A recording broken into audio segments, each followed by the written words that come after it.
Hello, good evening. This is Nana Jane. Welcome back to my channel. Tingnan niyo yung aking guys, reading glass. Amo ko pa ang bumili nito guys. Tapos kagabi dun ako sa sala natutulog kasi kami lang dalawa ng bata. Ayaw niya na matulog na mag-isa. So dun kami sa sala natulog. Kaming dalawa. Tapos mga 2:00 may ingay na nagsisigawan sa labas para bang mag-asawa na nag-aaway.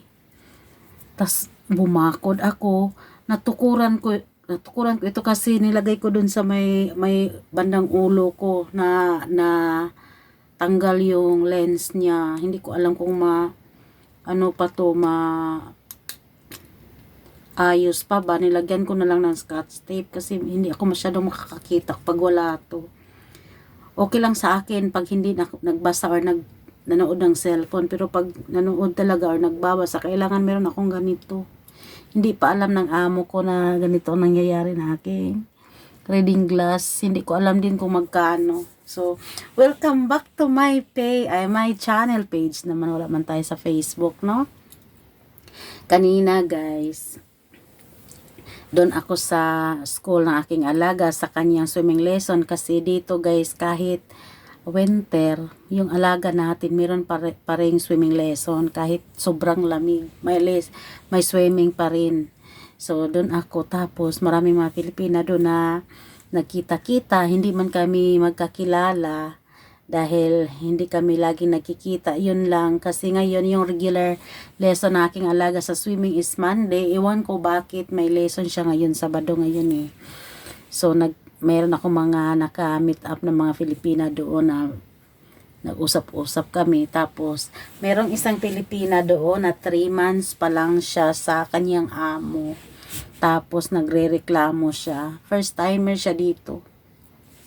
Nagrereklamo siya kung paano ba daw niya, tatanong siya kung paano daw siya mag-break contract, ano daw dapat niyang gawin.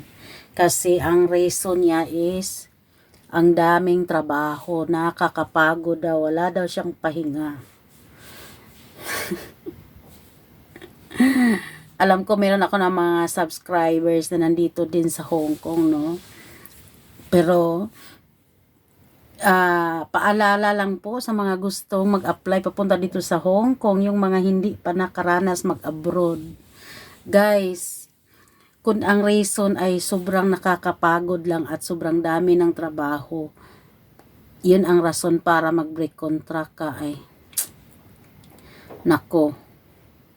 Alam nyo ba guys na napakaswerte na kasi ang reason niya, ang babae at ang kanyang among lalaki ay napakabait pero sobrang daming trabaho. Yun ang reason niya. Napakaswerte na. Alam nyo ba guys na pag nagkaroon kayo ng mabait na amo dito ay napakaswerte nyo na. Shoutout sa mga baguhan ha, sa mga nagpaplano na gustong mag-abroad. Kung gusto niyong mag-abroad tapos ayaw niyo ng maraming trabaho, wag na lang kayong tumuloy. Kasi pag tayo ay nag-a-abroad, expected na yan na ganun talaga ang gawain dito. Napakaraming trabaho. Hindi man lahat ng katulong dito ay bugbog sa trabaho, pero kadalasan din. Meron pa nga ang daming trabaho tapos ang ugali ng amo hindi pa makain ng aso. O ganun. So pag mabait ang ating amo, kahit marami ang trabaho, tiisin ninyo. Pero kung nasa Pilipinas pa kayo tapos ayaw nyo ng maraming trabaho, wag na kayong mag-abroad. Nako, nag-abroad tayo para magtrabaho, hindi tayo nag-abroad para magtihaya dito, mag-upo-upo lang, pasyal-pasyal, hindi ganun. Trabaho talaga. Alam naman natin na pag dito sa Hong Kong, lalo na yung mga Chinese, no, yung mga inchik, hindi yan pwede na may oras na masayang. Kahit konting oras, kailangan ikaw ay kumilos. Meron pa yung isang Pilipina doon, no? Share ko lang sa inyo yung mga topic namin kanina.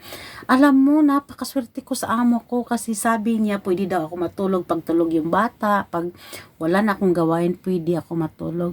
Talagang ganyan guys. Para sa akin lang ha, in 6 years of experience dito sa Hong Kong sa iisang amo, pati yung amo ko guys, ganun din. Sasabihin, pag inaantok ka, tapos ka na sa trabaho, tulog yung bata, matulog ka din. Pero alam nyo guys, hindi ko yan ginawa. Alam niyo kung bakit. Nakakahiya naman, sinasahuran ka, tapos sila nagtatrabaho, ikaw natutulog. 'Di ba? Yung mga amo ganyan talaga. Susubukan kanila kung hanggang saan yung kaya mo. Oo. Hanggang saan yung sigla mo. Alam nyo, basta amo ganon, pero depende na yan sa'yo. Kung ikaw, mindset mo ba na pwede ba matutulog ka tapos yung amo mo nagtatrabaho tapos sinasahuran ka, mga ganyan. O iba-iba kasi yung mga ano natin dito guys, no? Pero para sa akin, inuutusan ka ng amo mo na matulog kapag tulog ang bata.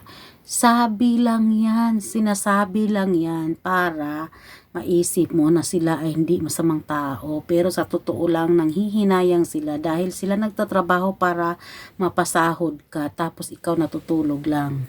Ganun. So sa mga atat na magpunta dito sa Hong Kong, ang Hong Kong guys, napakadaling puntahan. Pero pag gusto mo mag-abroad tapos ayaw mo ng maraming trabaho, wag ka na lang tumuloy. Kasi bihira lang ang amo na gano'n, nasasahuran ka, wala ka namang ginagawa. 'Di ba? Yung isang Pilipina kanina, naintindihan ko kasi wala pa siyang experience pero yung reason talaga, napakabait ng amo niya, pero daming trabaho, hindi daw niya gusto niya mag-break contract, maghanap siya ng ibang amo. Bihira ka lang makahanap ng mabait na amo tapos iiwanan mo yung trabaho. Normal lang yan. At ikaw ay bago pa, mahirap yan sa simula. Pero pag nasanay ka na, kahit gaano kadaming trabaho, sisiw na lang sa'yo yan. Oo, ako ganun din. Umabot ako ng 6 years, pero hindi din biro ang pinagdaanan ko. Mula nung na maliit pa yung alaga ko, 3 months pa siya nang dumating ako hanggang ngayon. Grabe kaalagain ang aking alaga. Noon nung baby pa siya, hindi kami magkatabi dahil yung higaan ko, alam niyo naman, nasa tuktok ako. Hindi kami magkatabi-tabi niya, yung nanay niya. Pero paggising niya, gabi-gabi, ilang beses gumising, 5 hanggang 6. 30 minutes lang, kakatungtong ko lang sa aking higaan, baba na naman dahil gising yung bata, ayaw matulog. Gusto niya ako, pero hindi kami pwedeng magtabi. Kasi gusto ng nanay niya siya ang katabi. So, natiis ko yan dahil gusto ko magtrabaho. Dahil gusto ko kumita. Dahil kailangan aking pamilya. So kung hindi pala ganun ang sitwasyon mo, hindi pala ganun kahirap ang kalagayan mo, huwag kang magpunta sa abroad para magtrabaho, kasi ang pinunta talaga natin dito ay trabaho, hindi magpahinga. Kasi yung mga amo dito, minsan lang yan nagpahinga, kahit may lagnat, nagtatrabaho din sila. Ikaw katulong, matutulog ka, ano ba yan? Mindset naman, no? Ako, meron akong followers sa Facebook na humihingi ng guide kung paano mag-apply hanggang nakalipad sila dito. 2 sila, nandito na sila ngayon sa Hong Kong. Ayan guys, pagdating dito guys, yung isa, mabait yung amo. Okay, matanda yung amo niya, walang masyadong gawain. Oh, perfect. Ganon ang saya ng buhay, no? Yung isa, kawawa, laging umiiyak dahil hindi man gaano kadami. Naiyak siya sa listahan kasi yung Pilipina na nauna sa kanya, nag-break contract, may iniwan na listahan sa trabaho. Yung dapat yung gawin, isang 1 whole sheet of paper, yung intermediate pad, ganun. From Monday itong gagawin mo, sobrang dami. Tuesday itong gagawin, sobrang dami. Pero paulit-ulit lang. Ang akala niya, grabe yung gawain, parang hindi niya kaya. Tapos yung lola, napakabungangera, laging sinisigawan siya. Lagi siyang umiiyak, ate, kaya ko pa ba? Sabi ko, kaya mo yan, kakarating mo lang. Diba gusto mo mag-abroad? Sabi niya, ate, hindi ko in-expect na ganito pala. Parang naawa ako sa aking sarili na kahit naman ako ay may edad na, pero sinisigawan pa rin ako na dapat magsalita daw ng maayos para magkaintindihan sila, pero lagi siyang sinisigawan. So dapat ano ka talaga matibay. Sabi ko, kaya mo yan, mild lang yan, napaka mild lang yan. Yung iba nga sinasaktan, hindi pinapakain, pero siya guys, pag yung amo niya nagpunta sa China, pero yung isang araw, $100 ang budget. Ang laki nun. Ako, Diyos ko, ilan lang ang budget natin dito isang buwan? 1,200 in 1 month. Pero isang araw, 100, napakalaki na nun. Ang ayaw lang niya, yung sigaw-sigawan siya, napakaraming utos, mga ganyan. Sabi ko, tiisin mo hanggang 3 months. Tiisin mo. After 3 months, sabihin mo sa akin kung ano ng kalagayan mo dyan. O ngayon guys, wala na. Wala na siyang reklamo. Sabi niya, totoo pala sabi mo ate, 3 months kaya. Basta makaya, tuloy-tuloy na. Ganon. Hindi yung mag-break ako, sobrang daming trabaho kasi trabaho guys ang pinupunta natin dito. Ang mahalaga, pinapakain tayo, sinasahuran, pinapatulog, ganon. Hindi matulog sa araw.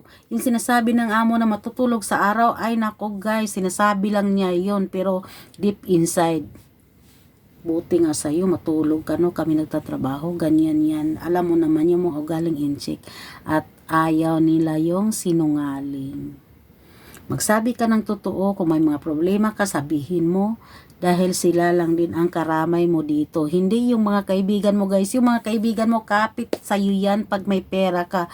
Pero pag wala na, wala ka ng silbi, wala na, din yan sila sa tabi ninyo. So ganun, wag masyadong gumawa ng malaking circle of friends dito sa Hong Kong dahil doon ka mapapahamak. Tandaan nyo yan.